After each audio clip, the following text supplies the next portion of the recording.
ನಮಸ್ಕಾರ ಆತ್ಮೀಯರೇ, ಶಿಶಿರ ರಶ್ಮಿಗೆ ತಮಗೆಲ್ಲ ಆತ್ಮೀಯವಾದ ಸ್ವಾಗತ. ಇವತ್ತು ನಾವು ಮೇಲುಕೋಟೆಯಲ್ಲಿರುವ ಧನುಷ್ಕೋಟಿ ಬೆಟ್ಟಕ್ಕೆ ಬಂದಿದ್ದೇವೆ. ತುಂಬಾ ಅಪರೂಪವಾದ ಮಹತ್ತರವಾದ ಪೌರಾಣಿಕ ಹಿನ್ನೆಲೆಯನ್ನು ಹೊಂದಿರತಕ್ಕಂಥ ಈ ಬೆಟ್ಟದ ಬಗೆಗಿನ ಮಾಹಿತಿಯನ್ನು ಸ್ಥಳೀಯರಿಂದ ಪಡೆದುಕೊಂಡು ಈ ಮಾಹಿತಿಯನ್ನು ನನ್ನೆಲ್ಲ ವೀಕ್ಷಕರಿಗೆ ತಲುಪಿಸಬೇಕು ಅನ್ನೋ ಒಂದು ಉದ್ದೇಶದಿಂದ ನಾನು ಈ ವಿಡಿಯೋವನ್ನು ಮಾಡಿದ್ದೇನೆ. ಸ್ಕಿಪ್ ಮಾಡದೆ ಪೂರ್ತಿಯಾಗಿ ಈ ವಿಡಿಯೋವನ್ನು ವೀಕ್ಷಿಸಿ. ಈ ಧನುಷ್ಕೋಟಿ ಬೆಟ್ಟ ಇರೋದು ಮೇಲುಕೋಟೆಯಲ್ಲಿ ಚಲುವನಾರಾಯಣ ಸ್ವಾಮಿ ದೇವಸ್ಥಾನದಿಂದ ಸರಿಸುಮಾರು 1.5 ಕಿಲೋಮೀಟರ್ ದೂರದಲ್ಲಿದೆ. ದೇವಸ್ಥಾನದಿಂದ ಈ ಬೆಟ್ಟಕ್ಕೆ ಬರುವವರೆಗೂ ಕೂಡ ಉತ್ತಮವಾದ ರಸ್ತೆ ಮಾರ್ಗವನ್ನು ಕೂಡ ಒದಗಿಸಿದ್ದಾರೆ. ಮಾರ್ಗ ಮಧ್ಯದಲ್ಲಿ ನಾವು ರಾಯಗೋಪುರವನ್ನ, ಅಕ್ಕ ತಂಗಿಯರ ಕೊಳವನ್ನು ಕೂಡ ವೀಕ್ಷಿಸಬಹುದಾಗಿದೆ. ಈ ಭಾಗ ಪೂರ್ತಿಯಾಗಿ ಅರಣ್ಯವಾಗಿದ್ದರಿಂದ ಇದು ಕರ್ನಾಟಕ ಸರ್ಕಾರ ಮತ್ತು ಅರಣ್ಯ ಇಲಾಖೆಯ ಸುಪರ್ದಿಯಲ್ಲಿ ಬರುತ್ತೆ. ಪೌರಾಣಿಕ ಹಿನ್ನೆಲೆಯನ್ನು ಹೊಂದಿರತಕ್ಕಂಥ ಈ ಸ್ಥಳಕ್ಕೆ ಬರ್ತಕ್ಕಂಥ ಪ್ರವಾಸಿಗರಿಗೆ ಯಾವುದೇ ರೀತಿಯ ತೊಂದರೆ ಆಗಬಾರ್ದು ಅನ್ನುವ ಉದ್ದೇಶದಿಂದ ಈ ಬೆಟ್ಟವನ್ನು ಏರೋದಕ್ಕೆ ಮೆಟ್ಟಿಲುಗಳನ್ನು ನಿರ್ಮಿಸಿದ್ದಾರೆ.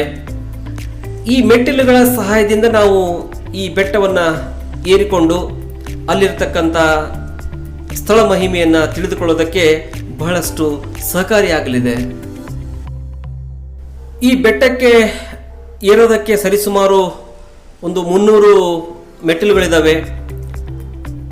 ಆ ಮೆಟ್ಟಿಲುಗಳು ಸಹಾಯದಿಂದ ನಾವು ಆ ಬೆಟ್ಟವನ್ನು ಏರಬಹುದು. ಚಿಕ್ಕ ಮಕ್ಕಳಿಂದ ಹಿಡ್ಕೊಂಡು ವೃದ್ಧರವರೆಗೂ ಕೂಡ ಇಂಥ ಒಂದು ಪೌರಾಣಿಕ ಸ್ಥಳವನ್ನು ನೋಡಬೇಕು, ಕಣ್ತುಂಬಿಕೊಳ್ಬೇಕು ಅನ್ನೋ ಒಂದು ಉದ್ದೇಶದಿಂದ ಬಹಳಷ್ಟು ಕಷ್ಟಪಟ್ಟು ಈ ಬೆಟ್ಟವನ್ನು ಏರ್ತಾರೆ. ನೋಡಿ, ಇಲ್ಲಿ ಒಬ್ಳು ಅಜ್ಜಿ ಕೂತಿದ್ದಾಳೆ.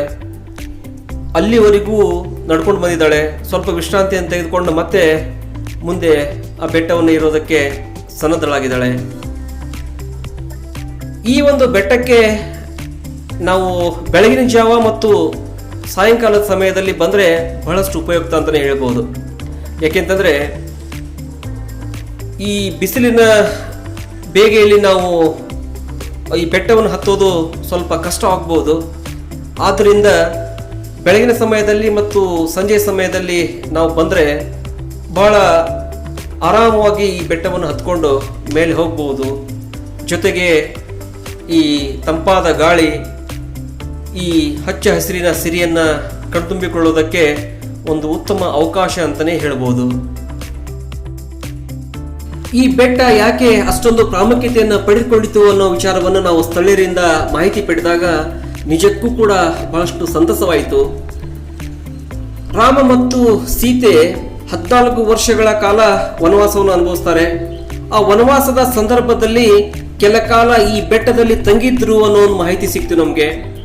ಜೊತೆಗೆ ಸೀತೆ ಬಾಯಾರಿಕೆ ಆದಂಥ ಸಂದರ್ಭದಲ್ಲಿ ನೀರಿಗಾಗಿ ಶ್ರೀರಾಮನಲ್ಲಿ ನಿವೇದನೆಯನ್ನು ಮಾಡ್ತಾಳೆ. ಆಗ ರಾಮ ಆ ಬೃಹತಾಕಾರದ ಬಂಡೆಯ ಕೆಳಗಡೆ ತನ್ನ ಬಾಣವನ್ನು ಬಿಡುವ ಮೂಲಕವಾಗಿ ನೀರಿನ ಸೆಲೆ ಬರುವಂತ ಮಾಡ್ತಾನೆ. ಆ ನೀರಿನಿಂದಾಗಿ ಸೀತೆ ತನ್ನ ದಾಹವನ್ನು ತೀರಿಸಿಕೊಂಡ್ಲು ಅನ್ನೋ ಒಂದು ಮಾಹಿತಿಯನ್ನ ಅಲ್ಲಿ ಸ್ಥಳೀಯರು ಕೊಡ್ತಾರೆ. ನಿಜವಾಗಲೂ ಕೂಡ ನನಗೆ ಮೈ ರೋಮಾಂಚನಗೊಂಡಿತು. ಪುರಾಣ ಪ್ರಸಿದ್ಧ ಮಹನೀಯರು ಓಡಾಡಿದಂತಹ ಒಂದು ಪುಣ್ಯ ಭೂಮಿಯಲ್ಲಿ ನಾವಿದ್ದೇವೆ ಅನ್ನೋದೇ ನಮಗೆ ಹೆಮ್ಮೆಯ ಸಂಗತಿ. ಏಕೆಂತಂದರೆ ಇಷ್ಟೊಂದು ಪೌರಾಣಿಕ ಹಿನ್ನೆಲೆಯನ್ನು ಹೊಂದಿರತಕ್ಕಂಥ ಭಾಗ, ಎಷ್ಟೊಂದು ಪವಿತ್ರವಾದಂಥ ಇದು ಪುಣ್ಯಭೂಮಿ.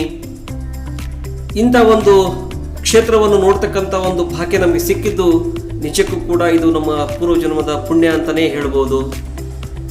ಚಿಕ್ಕ ಮಕ್ಕಳಿಂದ ಹಿಡ್ಕೊಂಡು ವೃದ್ಧರವರೆಗೂ ಕೂಡ ಈ ಒಂದು ಪುಣ್ಯ ಸ್ಥಳಕ್ಕೆ ಬರ್ತಾರೆ. ಇಲ್ಲಿ ಆ ಧನುಷ್ಕೋಟಿ ತೀರ್ಥವನ್ನು ಕಣ್ತುಂಬಿಕೊಳ್ತಾರೆ, ಪ್ರೋಕ್ಷಣೆ ಮಾಡ್ಕೋತಾರೆ, ತಮ್ಮ ಆನಂದವನ್ನು ಹೆಚ್ಚಿಸಿಕೊಳ್ತಾರೆ. ಎಂಥ ಅದ್ಭುತ ಅಲ್ವಾ ಇದು! ನಮ್ಮ ಹತ್ತಿರದಲ್ಲೇ ಇರ್ತಕ್ಕಂಥ ಇಂಥ ಒಂದು ಪುಣ್ಯ ಕ್ಷೇತ್ರವನ್ನು ನೋಡ್ತಕ್ಕಂಥ ಒಂದು ಅವಕಾಶ ನಮಗೆಲ್ಲ ಸಿಕ್ಕಿದೆ ಅಂತಂದರೆ ಅದು ನಮ್ಮ ಪಾಲಿನ ಭಾಗ್ಯ ಅಂತಲೇ ಹೇಳ್ಬೋದು. ನೋಡಿ, ಸ್ಕೂಲು ವಿದ್ಯಾರ್ಥಿಗಳು ಹೇಗೆ ಸಂತಸದಿಂದ ಈ ಒಂದು ಬೆಟ್ಟವನ್ನು ನೋಡಬೇಕು, ಕಣ್ತುಂಬಿಕೊಳ್ಬೇಕು ಅಂತ ಉತ್ಸುಕರಾಗಿದ್ದಾರೆ ಅಂತೇಳಿ ನಾವು ಇಲ್ಲಿ ಕಾಣಬಹುದು. ಆ ಎದುರಿಗೆ ಕಾಣ್ತಾ ಇದೆಯಲ್ಲ, ಅದೇ ಒಂದು ಬೃಹತಾಕಾರದ ಒಂದು ಬಂಡೆ. ಇನ್ನು ಒಂದು 30 ಮೀಟರ್ ನಡ್ಕೊಂಡು ಹೋದರೆ ನಮಗೆ ಆ ಧನುಷ್ಕೋಟಿ ತೀರ್ಥ ಇರ್ತಕ್ಕಂಥ ಸ್ಥಳವನ್ನು ನಾವು ತಲುಪಬಹುದು. ಬೆಟ್ಟದ ಮುಕ್ಕಾಲು ಭಾಗಕ್ಕೆ ನಾವು ಬಂದಿದ್ದೇವೆ ಈಗ. ಈ ಬೆಟ್ಟದ ಮೇಲಿಂದ ಆ ಪ್ರಕೃತಿಯನ್ನ ಕಣ್ತುಂಬಿಕೊಳ್ತಕ್ಕಂಥದ್ದು ಏನಿದೆಯಲ್ಲ, ನಿಜಕ್ಕೂ ರೋಮಾಂಚನ ಅಂತಲೇ ಹೇಳ್ಬೋದು. ಆ ಹಚ್ಚ ಹಸಿರಾದ ಪರಿಸರವ ಜೊತೆಗೆ ಆ ಮೇಲುಕೋಟೆಯ ಇಡೀ ಪ್ರದೇಶವನ್ನು ನಾವು ನೋಡ್ಬೋದಾಗಿದೆ. ದೇವಸ್ಥಾನಗಳಿರ್ಬೋದು, ಕಲ್ಯಾಣಿಗಳಿರ್ಬೋದು, ಇನ್ನಿತರ ಪ್ರೇಕ್ಷಣೀಯ ಸ್ಥಳಗಳನ್ನು ಕೂಡ ನಾವು ಈ ಬೆಟ್ಟದ ಮೇಲಿಂದ ಪೂರ್ತಿಯಾಗಿ ವೀಕ್ಷಿಸಬಹುದಾಗಿದೆ. ಅಷ್ಟೊಂದು ಎತ್ತರದಲ್ಲಿರ್ತಕ್ಕಂಥ ಬೆಟ್ಟದಲ್ಲಿ ನಾವಿದ್ದೇವೆ. ಈಗ ನೋಡಿ, ಈ ವಿದ್ಯಾರ್ಥಿಗಳು ಕೂಡ ಬೆಟ್ಟದ ತುದಿಗೆ ಬಂದಿದ್ದಾರೆ. ಈ ಧನುಷ್ಕೋಟಿ ತೀರ್ಥಕ್ಕೆ ಹೋಗಬೇಕಾದ್ರೆ ಇನ್ನೂ ಒಂದು 30 ಮೀಟರ್ ನಾವು ಕೆಳಗಡೆ ಇಳಿಬೇಕಾಗತ್ತೆ. ಆದರೆ ಚಿಕ್ಕ ಮಕ್ಕಳಾಗಿದ್ದರಿಂದ ಒಂದಿಷ್ಟು ಹೆದರಿಕೆ ಇರ್ಬೋದು, ಅಥವಾ ಆ ಶಿಕ್ಷಕರಿಗೆ ಒಂದಿಷ್ಟು ಜವಾಬ್ದಾರಿಯಿಂದ ವರ್ತಿಸುವುದಕ್ಕೋಸ್ಕರವಾಗಿ ಅವರು ಮಕ್ಕಳನ್ನು ಕೆಳಗೆ ಬಿಟ್ಟಿಲ್ಲ. ಅವರು ಮೇಲ್ಗಡೆ ನಿಂತುಕೊಂಡೆ ನಾವು ನೋಡ್ಬೋದು. ನೋಡಿ, ಈ ಬೆಟ್ಟದ ಮೇಲಿಂದ ಈ ಪರಿಸರ ಹೇಗಿದೆ ಅಂತೇಳಿ ನೋಡೋದಕ್ಕೆ ಇದೊಂದು ಒಳ್ಳೆಯ ಅವಕಾಶ. ತಂಪಾದ ಗಾಳಿ ಬೀಸ್ತಾ ಇದೆ, ಈ ಹಚ್ಚ ಹಸಿರಾದ ಸಿರಿ ಇದೆ. ಇವೆಲ್ಲವನ್ನು ಕಣ್ತುಂಬಿಕೊಳ್ತಕ್ಕಂಥ ಒಂದು ಸೌಭಾಗ್ಯ ನಮ್ಮದು. ನೋಡಿ, ಹೀಗೆ ಈ ಬೆಟ್ಟದ ತುದಿಯಿಂದ ನಾವು ಒಂದು 30 ಮೀಟರ್ ಕೆಳಗಡೆ ಇಳಿಬೇಕು. ಇಲ್ಲಿ ಇಳಿಯೋದಕ್ಕೆ ಸ್ವಲ್ಪ ಕಷ್ಟ ಆಗ್ಬೋದು. ವಯಸ್ಕರಾದರೆ ಆರಾಮಾಗಿ ಇಳ್ಕೊಂಡು ಹೋಗ್ಬಿಡ್ತಾರೆ. ಆದರೆ ಈ ವೃದ್ಧರಿಗೆ ಇಳಿಯೋದಕ್ಕೆ ಸ್ವಲ್ಪ ಕಷ್ಟ ಆಗ್ಬೋದು. ಹೀಗಾಗಿ ಅವರು ಕುಳಿತುಕೊಂಡು ಇಳಿಯೋದೇ ಬಹಳ ಸೂಕ್ತ ಅಂತಲೇ ಹೇಳ್ಬೋದು. ನೋಡಿ, ಇಡೀ ಮೇಲುಕೋಟೆಯ ಭೂಪ್ರದೇಶವನ್ನು, ಇಲ್ಲಿನ ಪರಿಸರವನ್ನು ನಾವು ಕಣ್ತುಂಬಿಕೊಳ್ಬೋದು. ಎಷ್ಟು ಅದ್ಭುತವಾಗಿದೆ ನೋಡಿ. ಇಂತಹ ಒಂದು ನಿಸರ್ಗವನ್ನು ನೋಡ್ತಕ್ಕಂಥ ಭಾಗ್ಯ ನಮ್ಮದಾಗಿರೋದು ನಿಜಕ್ಕೂ ಕೂಡ ನನಗೆ ಬಹಳಷ್ಟು ಆನಂದ ತರಿಸಿದೆ. ನೋಡಿ, ಮಕ್ಕಳು ಕೆಳಗೆ ಬರೋದಕ್ಕೆ ಆಗ್ತಾ ಇಲ್ಲ, ಹೀಗಾಗಿ ಮೇಲ್ಗಡೆ ನಿಂತ್ಕೊಂಡಿದ್ದಾರೆ. ನಾವು ಹೀಗೆ ಕೆಳಗೆ ಇಳ್ಕೊಂಡು ಹೋಗೋದಕ್ಕೆ ಪ್ರಯತ್ನ ಮಾಡ್ತಾ ಇದ್ದೀವಿ.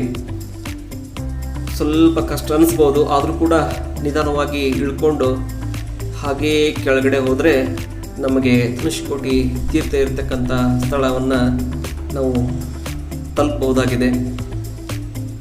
ಭಯ ಅಂತ ಏನಿಲ್ಲ, ಆದರೆ ಮೆಟ್ಟಿಲುಗಳು, ಯಾಕಂದರೆ ಪೂರ್ತಿಯಾಗಿ ಇದು ಬೆಟ್ಟವಾಗಿದ್ದರಿಂದ ಅಷ್ಟೊಂದು ವ್ಯವಸ್ಥಿತವಾಗಿ ಮೆಟ್ಟಿಲುಗಳನ್ನು ಇಲ್ಲಿ ನಿರ್ಮಿಸೋದಕ್ಕೆ ಸ್ವಲ್ಪ ಕಷ್ಟ ಆಗಿದೆ.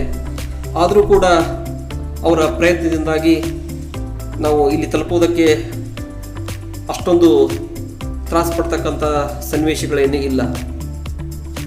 ನೋಡಿ, ಈಗ ಆ ಧನುಷ್ಕೋಟಿ ತೀರ್ಥ ಇರ್ತಕ್ಕಂಥ ಒಂದು ಸ್ಥಳಕ್ಕೆ ಬಂದಿದ್ದೇವೆ. ನೋಡಿ, ಇಲ್ಲಿ ಎದುರಿಗೆ ಕಾಣ್ತಾ ಇದೆಯಲ್ಲ ಆ ಕೊಳ, ಅದೇ ಧನುಷ್ಕೋಟಿ ತೀರ್ಥ. ಈ ಮೊದಲನೇದಾಗಿ ನಮಗೆ ಕಾಣಿಸ್ತಕ್ಕಂಥದ್ದು ಹನುಮಂತ ದೇವರ ಗುಡಿ. ಮೇಲೆ ವಿದ್ಯಾರ್ಥಿಗಳು ನೋಡಿ, ಮಕ್ಕಳು ಮೇಲ್ಗಡೆ ನಿಂತುಕೊಂಡು ಕೆಳಗಡೆ ಇರ್ತಕ್ಕಂಥ ಧನುಷ್ಕೋಟಿ ತೀರ್ಥವನ್ನು ವೀಕ್ಷಣೆ ಮಾಡ್ತಾ ಇದ್ದಾರೆ. ನಾವು ನಡ್ಕೊಂಡು ಆ ತೀರ್ಥದ ಹತ್ತಿರಕ್ಕೆ ಹೋಗೋಣ. ಅಲ್ಲಿ ಬಹಳಷ್ಟು ಮಹಿಳೆಯರು ಈಗಾಗಲೇ ಆ ತೀರ್ಥವನ್ನು ಪ್ರೋಕ್ಷಣೆ ಮಾಡಿಕೊಂಡಿದ್ದಾರೆ. ಜೊತೆಗೆ ಅದಕ್ಕೆ ನಮಸ್ಕರಿಸಿ ಅಲ್ಲಿನ ವಿಚಾರಗಳನ್ನು ತಿಳ್ಕೊಂಡಿದ್ದಾರೆ. ನೋಡಿ, ಇದೇ ಒಂದು ಬೃಹತಾಕಾರವಾದಂಥ ಒಂದು ಬಂಡೆ. ಸೀತೆಗೆ ಬಾಯಾರಿಕೆ ಆದಂಥ ಸಂದರ್ಭದಲ್ಲಿ ರಾಮ ಆ ಬಂಡೆಯ ಕೆಳಭಾಗಕ್ಕೆ ಬಾಣವನ್ನು ಬಿಟ್ಟಾಗ ಆ ಬಾಣದ ಸಹಾಯದಿಂದ ಅಲ್ಲಿ ನೀರಿನ ಸೆಲೆ ಹರಿದು ಬಂತು ಅನ್ನೋದನ್ನು ನಾವು ಪುರಾಣದ ಮೂಲಕವಾಗಿ ತಿಳಿಯಬಹುದಾಗಿದೆ. ಮತ್ತು ಆ ಬಂಡೆಯ ಮೇಲ್ಗಡೆ ರಾಮ, ಲಕ್ಷ್ಮಣ, ಸೀತೆ ಮತ್ತು ಹನುಮಂತ ದೇವರ ಮೂರ್ತಿಯನ್ನು ಕೂಡ ಕೆತ್ತಲಾಗಿದೆ. ಇದೇ ನೋಡಿ ಧನುಷ್ಕೋಟಿ ತೀರ್ಥ ಉದ್ಭವವಾದಂತಹ ಒಂದು ಪವಿತ್ರ ಸ್ಥಳ ಇದು. ನನಗಂತೂ ಬಹಳಷ್ಟು ಸಂತಸವಾಯಿತು.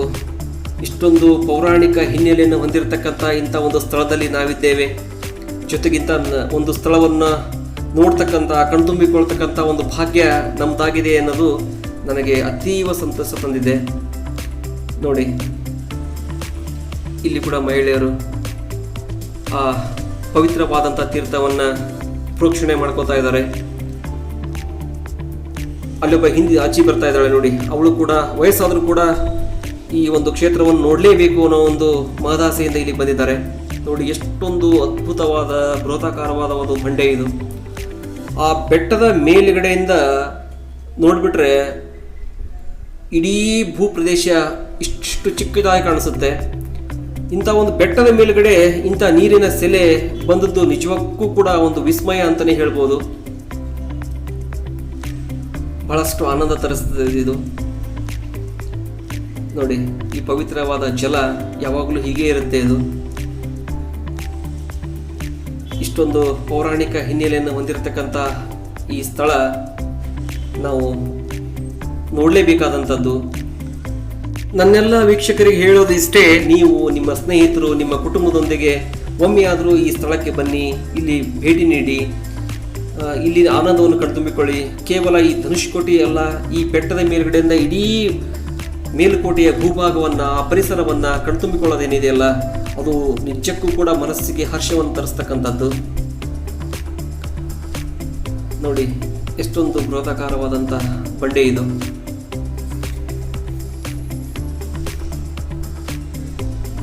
ಬಹಳಷ್ಟು ಅದ್ಭುತಗಳನ್ನು ಸೃಷ್ಟಿಸಿದಂತಹ ಬಂಡೆ ಇದು. ಆ ಎದುರಿಗೆ ಕಾಣಿಸ್ತಕ್ಕಂಥದ್ದು ಹನುಮಂತ ದೇವರ ಒಂದು ದೇವಾಲಯ. ಅಲ್ಲಿ ಹೆಂಗಸರು ಬಳೆಗಳನ್ನು ಕೊಡ್ತಾರೆ ಮತ್ತು ಅಲ್ಲಿರ್ತಕ್ಕಂಥ ಬಳೆಗಳನ್ನು ತಾವು ಸ್ವೀಕರಿಸ್ತಾರೆ. ಇದೇನೋ ಹಿಂದಿನಿಂದ ನಡೆದುಕೊಂಡು ಬಂದಂಥ ಒಂದು ಸಂಪ್ರದಾಯ ಅಂತ ಹೇಳಿದರು ಅವರು. ನೀವು ನಿಮ್ಮ ಸ್ನೇಹಿತರೊಂದಿಗೆ ಒಮ್ಮೆಯಾದರೂ ಈ ಸ್ಥಳಕ್ಕೆ ಬನ್ನಿ. ನನ್ನ ಈ ವಿಡಿಯೋ ನಿಮಗೆ ಇಷ್ಟವಾದರೆ ದಯವಿಟ್ಟು ಲೈಕ್ ಮಾಡಿ, ಶೇರ್ ಮಾಡಿ, ನಿಮ್ಮ ಅನಿಸಿಕೆ ಅಭಿಪ್ರಾಯಗಳನ್ನು ಕಾಮೆಂಟಲ್ಲಿ ತಿಳಿಸಿ. ಅದರೊಟ್ಟಿಗೆ ನನ್ನ ಚಾನಲನ್ನು ಸಬ್ಸ್ಕ್ರೈಬ್ ಮಾಡಿ. ನನ್ನ ಈ ವಿಡಿಯೋವನ್ನು ವೀಕ್ಷಿಸಿದ್ದಕ್ಕಾಗಿ ಧನ್ಯವಾದಗಳು.